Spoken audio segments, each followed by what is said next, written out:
आज की इस समीक्षा में हम द डोपामीन ट्रैप नामक एक शक्तिशाली स्क्रिप्ट पर चर्चा कर रहे हैं जो अरमान के जीवन के माध्यम से अनियंत्रित डिजिटल लत और उससे उभरने के सफर को दर्शाती है। सामग्री बहुत ही प्रासंगिक है, तो आइए बिना देर किए सीधे इसे और भी बेहतर बनाने के तरीकों पर चलते हैं।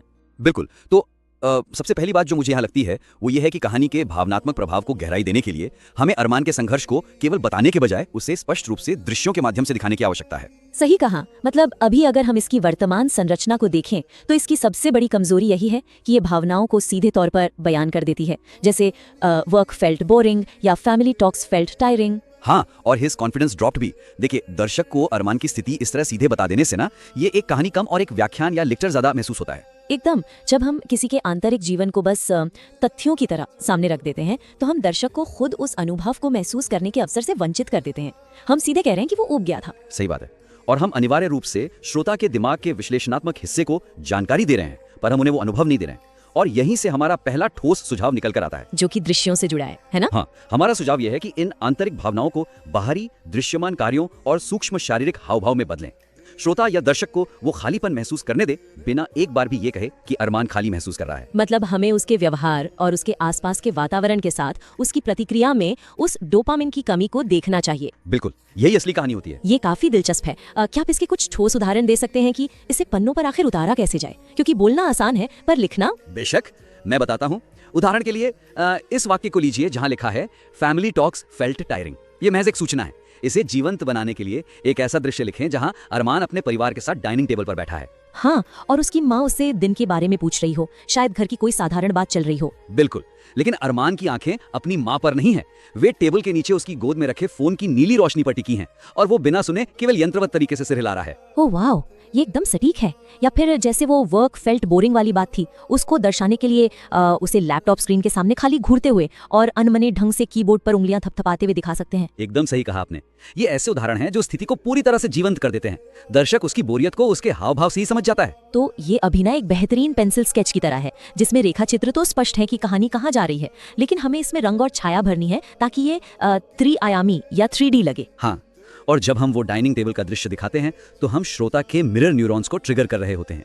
वे खुद उस अलगाव को महसूस करते हैं। लेकिन यहाँ मैं आपसे एक बात पूछना चाहूंगी, क्या हर भावना को इस तरह विस्तृत दृश्य में बदलने से स्क्रिप्ट की वो सरलता खो नहीं जाएगी जो इसे हर आम आदमी से जोड़ती है? आपका मतलब है कि वो बहुत ज्यादा स्पेसिफिक हो जाएगी? हाँ, मेरा मतलब है शायद यह कहना ज्यादा आसान और प्रासंगिक हो कि वह थक गया था, क्योंकि हर कोई कभी ना कभी थका हुआ महसूस करता है। बहुत ज्यादा स्पेसिफिक होने से क्या हम उन लोगों को बाहर नहीं कर देंगे जो शायद डाइनिंग टेबल पर नहीं बल्कि कहीं और ऐसा महसूस करते हो? ये लेखकों के बीच एक बहुत ही आम और स्वाभाविक चिंता होती है, लेकिन मनोविज्ञान और कहानी कहने की कला हमें इसके ठीक विपरीत बात सिखाती है। विशिष्टता ही वास्तव में सार्वभौमिक जुड़ाव पैदा करती है। अच्छा, तो जब आप एक बहुत ही सामान्य बात कहते हैं तो कोई भी उससे गहराई से नहीं जुड़ता है ना? हमारा दिमाग सामान्यताओं को नजरअंदाज कर देता है। बिल्कुल, लेकिन जब आप किसी विशिष्ट विवरण पर जूम इन करते हैं, जैसे कि फैंटम वाइब्रेशन सिंड्रोम, जहां अरमान अपनी खाली जेब को बार बार टटोल रहा है क्योंकि उसे लगा कि फोन वाइब्रेट हुआ है, तो हर वो इंसान जिसने कभी भी स्मार्टफोन इस्तेमाल किया है वो तुरंत कनेक्ट करेगा। हाँ, लोग कहेंगे कि अरे मैंने भी ठीक ऐसा ही महसूस किया है।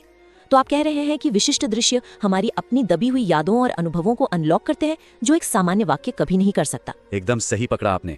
जब आप डाइनिंग टेबल का दृश्य लिखते हैं तो आप सिर्फ एक कमरा नहीं दिखा रहे हैं, बल्कि आप एक मनोवैज्ञानिक अवस्था का निर्माण कर रहे हैं। श्रोता को यह महसूस करने दें कि वो नीली रोशनी कितनी ठंडी और अलग थलग करने वाली है। ये बहुत स्पष्ट हो गया। तो हमने अरमान के इस खालीपन और लत को उसके शारीरिक कार्यों के जरिए स्थापित कर दिया, लेकिन इससे एक नई चुनौती सामने आती है। वो क्या? डोपामिन डिटॉक्स और डिजिटल लत ना आज के समय में बहुत ही ज्यादा चर्चा का विषय है। इंटरनेट इस तरह के कंटेंट से भरा पड़ा है।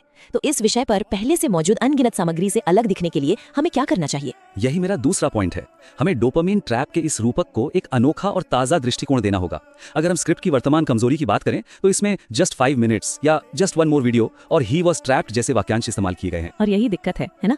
ये वाक्यांश उत्पादकता या प्रोडक्टिविटी की दुनिया में बहुत ही घिसे पिटे हो चुके हैं। ये श्रोता को कुछ भी नया सोचने पर मजबूर नहीं करते। बिल्कुल, मैं इसे सिमेंटिक सैचुएशन कहता हूँ। जब एक ही शब्द या मुहावरे को बार बार सुना जाता है तो हमारा दिमाग उसे रजिस्टर करना बंद कर देता है। मैं समझ रही हूँ। जब हम इन शब्दों को सुनते हैं ना तो हमारा दिमाग किसी तरह की कोई नई छवि नहीं बनाता। ये बस बैकग्राउंड के शोर की तरह हो जाता है। वो शब्द अपना अर्थ और वजन खो देते हैं। एकदम सही। मतलब जब श्रोता डोपामीन ट्रैप सुनता है तो उसका एनालिटिकल दिमाग कहता है कि हाँ, मुझे पता है लत क्या होती है, और वो तुरंत स्विच ऑफ हो जाता है। तो हम इस सिमेंटिक सैचुरेशन से कैसे बचें? मतलब हमारा रचनात्मक समाधान क्या होना चाहिए? देखिए, हमारा सुझाव ये है कि स्क्रिप्ट में एक अप्रत्याशित और विशिष्ट दृश्य रूपक पेश करें जो शुरू से अंत तक चले। इस जाल को सिर्फ एक विचार न रहने दें। तो हम इसे एक भौतिक या फिजिकल एहसास में बदल सकते हैं। जब हम लत के बारे में बात करते हैं तो अक्सर इसे एक मानसिक समस्या मानते हैं। हाँ, और इसे एक शारीरिक और दृश्यमान चीज में बदलना इसे पूरी तरह से नया बना देता है। इसके कुछ ठोस उदाहरण देखें तो फोन को सिर्फ एक उपकरण के रूप में प्रस्तुत करने के बजाय इसे कमरे में मौजूद एक अदृश्य धागे के रूप में चित्रित किया जा सकता है। ओह, ये बहुत बढ़िया है। एक अदृश्य धागा जो शारीरिक रूप से अरमान की गर्दन और कंधों को नीचे की ओर खींच रहा है। बिल्कुल, आप वर्णन कर सकते हैं कि जब वो अपने फोन से दूर जाने की कोशिश करता है तो उसे अपनी गर्दन के पिछले हिस्से में एक वास्तविक खिंचाव महसूस होता है। या फिर इसे एक डिजिटल ब्लैक होल की तरह दिखाएं, जहां जब भी वो फोन खुलता है तो कमरे के बाकी सारे रंग फीके पड़ जाते हैं और केवल स्क्रीन ही रंगीन रहती है। हाँ, उसकी माँ की आवाज गूंजने लगती है और दुनिया की हर चीज अपनी चमक खो देती है सिवाय उस 6 इंच की स्क्रीन के। मुझे ये डिजिटल ब्लैक होल का विचार बहुत दिलचस्प लगा क्योंकि ये विजुअली बहुत स्ट्राइकिंग है। लेकिन ईमानदारी से कहूँ तो क्या ऐसा कोई जोखिम है कि ब्लैक होल या अदृश्य धागे जैसे फैंटेसी तत्वों पर ध्यान केंद्रित करने से कहानी का यथार्थ कमजोर हो जाएगा? आपको ऐसा क्यों लगता है? मेरा मतलब है, अगर हम एक बहुत ही रियल और रोजमर्रा की समस्या पर बात कर रहे हैं तो क्या ये बेहतर नहीं होगा कि हम बस उसकी बैटरी का प्रतिशत गिरते हुए दिखाएं या स्क्रीन टाइम का अलर्ट दिखाएं? क्या रूपकों का ये अतिरेक श्रोता को यह सोचने पर मजबूर नहीं करेगा कि ये कोई साइंस फिक्शन कहानी है? देखिए, बैटरी प्रतिशत गिरना एक शाब्दिक और लॉजिकल घटना है। यह हमें कुछ महसूस नहीं कराती। एक रूपक सीधे हमारे अवचेतन से बात करता है। वो कैसे? अगर आप किसी ऐसे व्यक्ति से बात करें जो गंभीर अवसाद या लत से जूझ रहा है तो वे अक्सर दुनिया को रंगहीन, ग्रे या भारी बताते हैं। ये ब्लैक होल फैंटेसी नहीं है, ये उस मनोवैज्ञानिक सत्य का एक बहुत ही सटीक चित्रण है जिसे अरमान अनुभव कर रहा है। अच्छा, तो जब डोपामीन रिसेप्टर्स डाउन रेगुलेट होते हैं तो वास्तविक दुनिया सचमुच बेरंग लगने लगती है ना? एकदम सही। इसलिए जब हम इस रूपक का उपयोग करते हैं तो हम यथार्थ को कमजोर नहीं कर रहे हैं, बल्कि हम उस आंतरिक यथार्थ को दृश्यमान बना रहे हैं जिसे साधारण कैमरे से या बैटरी प्रतिशत दिखाकर शूट नहीं किया जा सकता।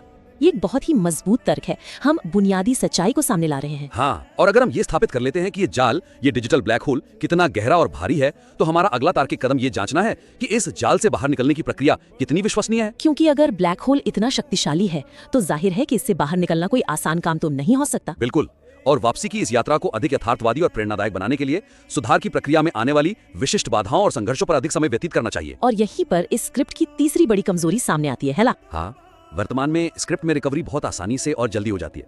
ये बस कहता है कि he started small 10 minutes of focus and slowly he started winning। जो कि असल जिंदगी में इतनी आसानी से नहीं होता। बिल्कुल नहीं। ये डोपामीन वापसी के सबसे कठिन और पीड़ादायक हिस्से, भयंकर ऊब और हार मान लेने की तीव्र इच्छा को पूरी तरह से नजरअंदाज कर देता है। ये एक तरह से उस संघर्ष को सस्ता कर देता है।